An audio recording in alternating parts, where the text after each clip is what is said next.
Frontline with Kortney, Kenny, and I'm Tom Parisi, and today we got a great set of guests. Alrighty, we're here with another episode of the Frontline Podcast.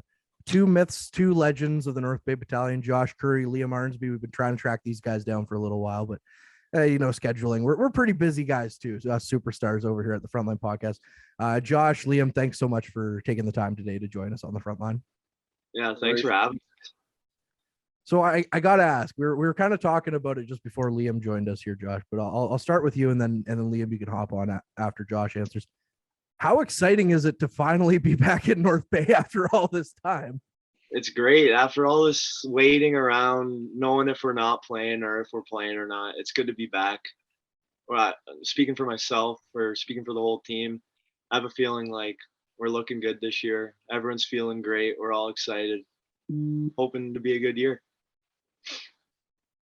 Just to touch on that, it's nice obviously be back, but to have a routine, from just waking up, working out, not really knowing what the day was going to bring, but finally coming back, having a proper schedule, working out, practice, splash recovery, all that kind of good stuff that you enjoy is nice to have back. And then obviously seeing the guys.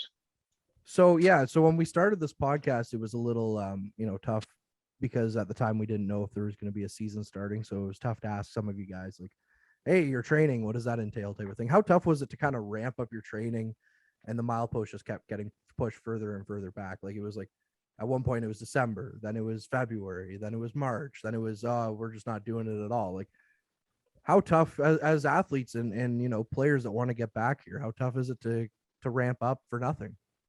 Yeah, at the start, it wasn't as bad because they kind of had that one deadline. But then once they kept kind of delaying it was like, okay, like either we're having it or not. It was just, I don't know. It was pretty dumb what they kept doing.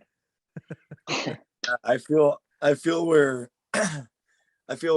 like obviously excited to go back, and then touching up on Arnie, it just kept getting pushed back, and we're just getting like frustrated, I guess, because we were ready for the season, and then we took another month quarantine or whatever it was.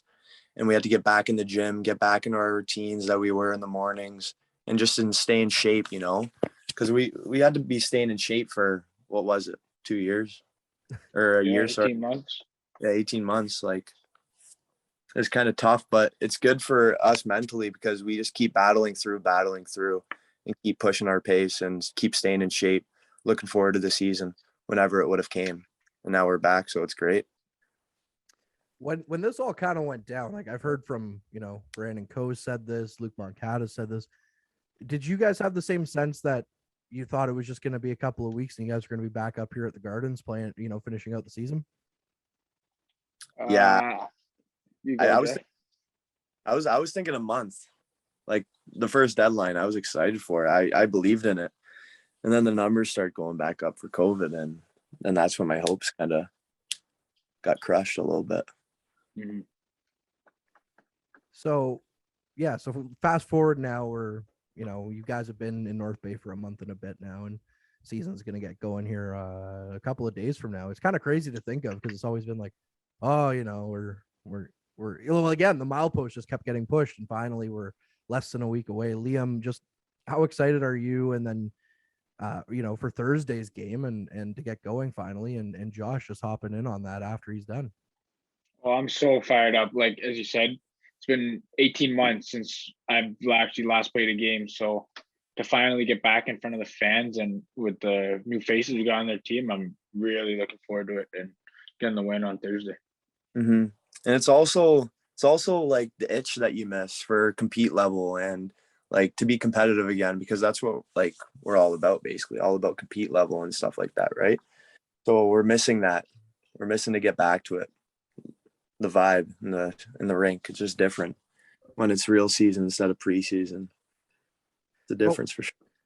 But when you get that first preseason game in under your belts, at the Gardens where there is actual fans, I know there was fans for training camp, but it was only like 100 and some, but the preseason games, there was at least above 500. The game I was at against Ottawa, there was 700 and some. So, I mean, for you guys to play in front of 700 and some fans, even though it's preseason, that's still got to get the nerves going pregame, right? Well, I had goosebumps coming. Like I was actually like I had the butterflies all over again. Like it was my first game. Like was special for sure. It was a good time actually walking out, but I was missing the tank when we were running out for it, and there was no tank. But still, like the 700 fans, it is a difference from no hockey to back to 700 fans, right? It's a good vibe in the rink. So let's go back to the beginning of September with training camp and stuff. How'd you guys feel training camp went? You know, it was you both came in, had training camp, you know, with the previous regime, and then this is Coach Houlihan's first kick of the can, which is crazy to think about because he's been around for almost 2 years now as the head coach of the battalion, but this is only his first training camp. How'd you guys think training camp and all the scrimmages went? I thought as well. Even the practices and at the track and fitness testing, everyone was like hooting and hollering. The intensity was up, and it's just good to see because I don't know, we got a group of guys that care and want to win, and so it's nice to see where we go from here. Yeah. Same. Just touching up Arnie. Yeah. Guys at training camp, everyone's like very enthusiastic about the season, very looking forward to be playing again. And yeah, it felt good being back at training camp, even though it's only training camp. I wanted to ask you this question, Liam, from one of the first scrimmages. I think it was the first scrimmage you played. You know, the guy who just signed with your team, Cam Govro, takes a bit of a run at Brandon Coe, and you did not waste any time getting in there. What's that? It's scrimmage, man. What's going on? What's going through your head? There's nothing really. It's just a little reaction, but I don't know. Got nothing much to say. Have you talked to him afterwards saying, hey, we're like, everything's cool? Yeah. So actually I drive him in the morning to and from the rink and whatnot. So we kind of laugh about it now. And it is what it is what it is. I loved it because it's like, well, that's class of Arnie right there. Like, it's like he's not missing any beats. No, I'm not. I am not. I'm ready to go. Yep. Thanks. Yeah.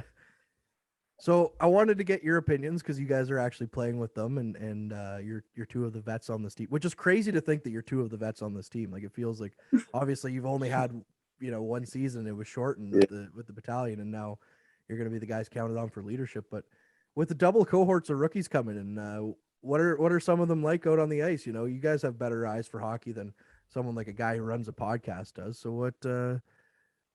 Take us through. Let's start with you, Josh. So take us through, you know, some of the highlights of some of those rookie guys coming in and what you expect from them.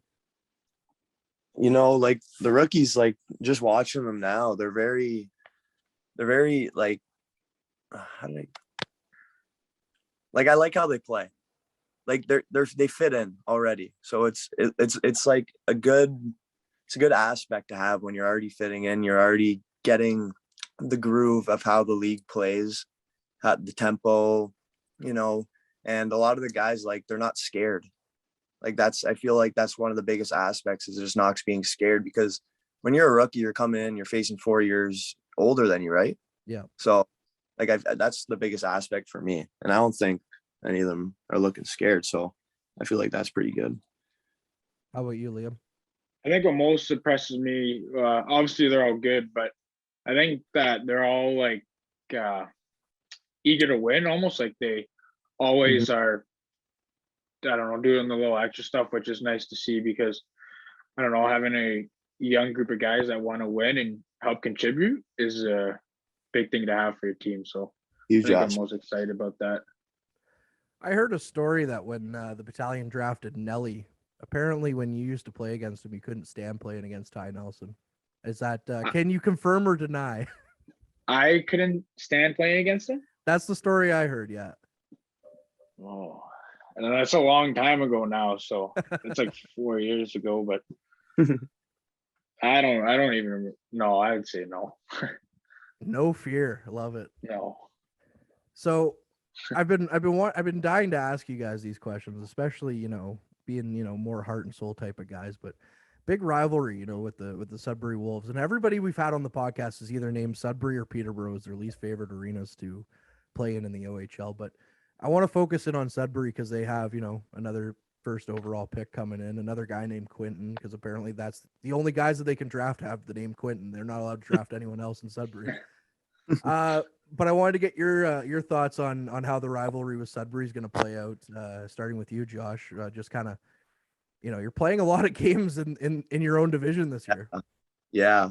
It's honestly, I feel like it's something I'm looking forward to, because you play a certain team that many times, like something's always going to come back to you, right, in another game.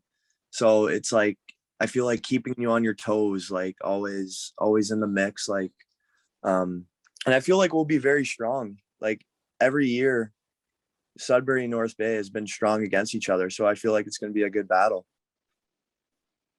How about you, Liam? It's going to be fun. Definitely, it's going to ramp up the intensity or whatnot after a couple games.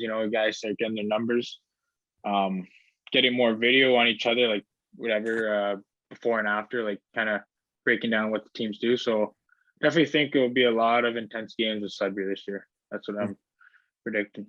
Excited. So Liam and Josh, do you guys agree with the past guests on the podcast that Peterborough or Sudbury are the worst places to play, or do you have another option that no one's really thought about? I genuinely like Sudbury, like a little bit, because I don't know, I just like the north. Honestly, the north rinks have the best ice because it's the coldest. But I'd honestly have to say Peterborough, is one of the worst rinks to play at. In the East or in the whole league? In the whole league. In the whole league. Where's your least favorite place? Oh, Owen Sound for sure. Oh, Brutal. another rink. There or Kingston. I'm not a big fan of Kingston. Well, why don't you like Owen Sound or Kingston? Kingston is way too hot. The ice is super soft. And then Owen Sound is just a dump. The rink just stinks. Like Everything playing about it. at Vic Village when I played on Don Mills. That's what it reminds me. That's funny. I appreciate the candidness about it. That's really good. I've only been outside of Memorial Gardens. I've only been to Sudbury and the Sioux, so I have a soft. The Sioux is a gorgeous arena. Sioux's nice. Yeah. Sioux's a great place. Yeah. Like I'll never talk bad about the Sioux, and I mean, I'm technically only supposed to cheer for the Battalion, but the Sioux is my Western Conference team. So, what's that, sorry? You like the North? I born and raised. I'm just kind of ingrained in me, right? Yeah. So, but I like Sudbury's rink though. The only thing that I don't like about it is the broadcast booth. It's like it's disguised as like a stairway to get up, but it's more of a ladder, and you're trying to carry all your like. It's almost 90 degrees up, and you're trying to carry all your radio stuff up the stairs there, and you're like, this is a hike. That's brutal. Yeah. And then you're coming down after the game, and you can't see the next like rung below you. So you're trying to like walk down with all your briefcases and stuff and hold on, and that's brutal. Yeah, it's but once you're up there, it's a great view. But if you sit down in the broadcast booth, you lose half the ice because of how that's exactly it. So if you want to sit down for even like 5 minutes or something, it's just like, nah, you're losing half the ice. But it is what it is. It's an old rink. Hopefully they build that new one soon. We'll see what happens at Sudbury. Talk about it. One of the themes of this episode, because while we're still waiting as of the recording right now on the Boston game, although Boston is up 2 runs in the 9th against the Nationals, but let's go Nationals. It's kind of a baseball feel, and this year it feels like the OHL schedule is kind of going to be like a baseball feel because it's going to be broken down into series against teams, throughout the season. What are you guys expecting? Where each and every game, I mean, we had Mitch Russell on here. He said it's going to be a bloodbath, but each and every game is going to be within your own conference, and there's going to be a lot of them. What are you guys expecting from these games? I feel we'll have a lot of good video. We'll go over. That's what I'm thinking. A lot of video, a lot of. I honestly agree with Mitch. A little bit of a bloodbath. Bloodbath, yeah. Because you're going back-to-back games against the same team.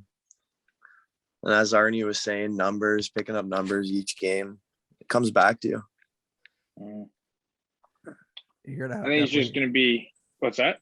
I was just going to say, you're definitely going to have a long memory, of course. That guy got me pretty good. Now I'm going to go get him. That's I was about to say that, yeah. Well, I would expect nothing less from you, number 11. That's for sure. Friggin' bulldog out there. Guys, I got to be honest. I think a lot of us are pretty excited to see you guys hit the ice finally. And not to say that other years haven't had that same excitement about it, but there hasn't been maybe expectations on the team. You know, it's been, okay, hopefully we squeak in and get one of the final playoff spots. But this year, it feels like you guys can challenge for home ice in the playoffs and all that stuff. How does it feel? You know, you're veterans on this team, like we mentioned, but you got 1 year under your belt. And how does it feel coming in knowing there are some expectations on the people from the outside looking in on you guys? It's exciting, you know, finally to get a good winning season. I'm sure it's been a while, I believe, for North Bay. So that'd be cool for the city and us just to finally start winning again. Yeah, give back to the fans, get some wins under our belt. How much does it mean that they can have half of capacity now? You know, in the regulars or in the preseason, it was, you know, 1,000 people, and people were kind of bummed that they were going to miss out, you know, because it could only let in so many people. But now they're going to have half capacity. What does that mean for you guys, knowing that there's going to be half a crowd? You know, when just weeks ago it looked like there was only going to be half that, and then even before that, people weren't even sure if there were going to be fans. Yeah, it's excited, like very. Just all excited about the season. Just happy to get going, get back into it. It's great. Yeah, it'll be cool. Like even in preseason, like from going from no fans to, what was it, like 700? You said like, it was kind of like, I don't know, felt more packed than it was, but obviously it was just 700. But if it's 50% now, it'll probably be full at some point in the season. So that's something to look forward to. That is something to look forward to. And just, I've been checking my phone, and the Red Sox won. So the Blue Jays aren't making the playoffs. I blame Arnie for wearing his Pittsburgh Pirates hat. I honestly, my buddy gave this to me, so I'm not a baseball fan at all. Bad luck. He's Arnie. You know what? It's I'll take it off. That's I should probably start taking my stuff down and put it away for another year. But hey, you know what? How does a team with 91 wins not make the playoffs? But anyways, yeah, it's absurd. Hard division. It is 4 teams with over 90 wins. What the hell? Exactly. Arnie, you say you're not a baseball fan, but I'll ask you both this: if you're pretty quick to add that no in there. If both of you, if hockey wasn't your thing, what would be a sport that you would gravitate to as your second, as your alternate? I'd say lacrosse for me. Yeah. Yeah. Back home, like I grew up kind of playing lacrosse and hockey together. So lacrosse is just always my backup sport. Always in the summer is my off-season sport. So I'd say lacrosse. I'll go with rugby. Both my brother was a good rugby player. He played Team Ontario for quite a bit. Then my sister played for a bit, and then I never got the chance to play, but I'd definitely take that up. I believe. Growing up in that kind of household, is that kind of mold you into the hockey player that you are today? Definitely. Yes. I really appreciate that. Well, guys, really appreciate the time. Sorry I couldn't be a little bit more chipper, the friggin' Blue Jays, but anyways, it is what it is. I really appreciate the time, and I'm looking forward to seeing the home opener here on Thursday, which is again just absolutely insane to think of. So thanks again, Josh and Liam. Well, thanks for having us. It was a great talk. Mm-hmm. Good time. Anytime. We really appreciate you, and I'm sure at some point in the future we'll have to have you guys back on for the sure. Frontline Podcast. So you will. For sure. Right.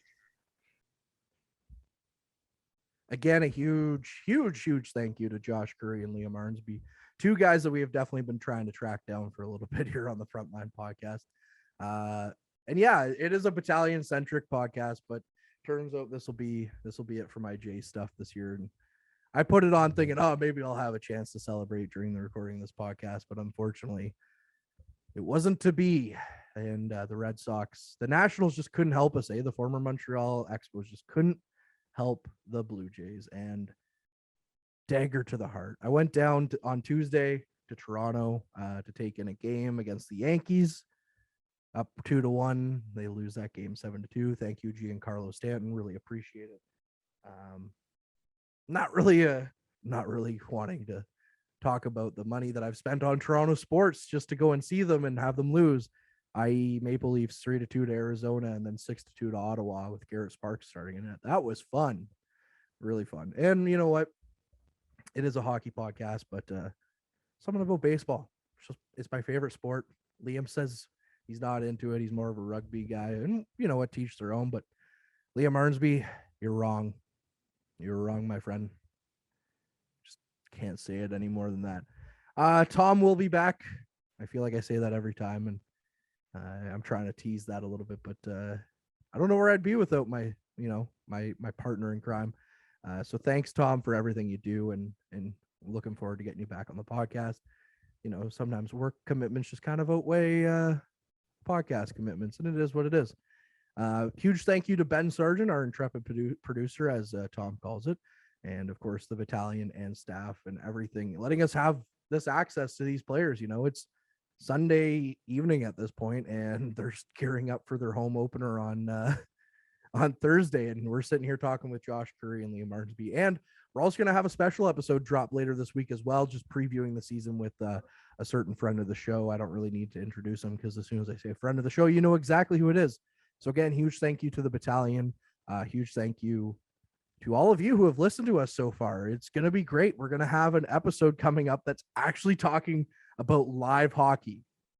Live hockey. We've been doing this podcast for a year and a half. First is 5 for Chirp, and then just coming up on a year as the front line. And we have yet to talk about live hockey. So I'm pretty excited. I mean, I don't know what else to say other than that I'm pretty excited. Let's get going. Let's get the puck drop. Let's see the boys out there in green, and let's go battalion. So that'll do it for this one. Thank you again for your support and everything. You can find us on Google Podcasts, Spotify, Apple Podcasts, also Your TV North Bay, and anywhere the battalion do social media. We're kind of like that lame younger brother that's just kind of always hanging out and they don't really know what to do with it, but we're always there. We're always there hanging out in the background. Yeah. So that's it for this one. It was fun. Definitely a lot of fun. We'll do it again sometime.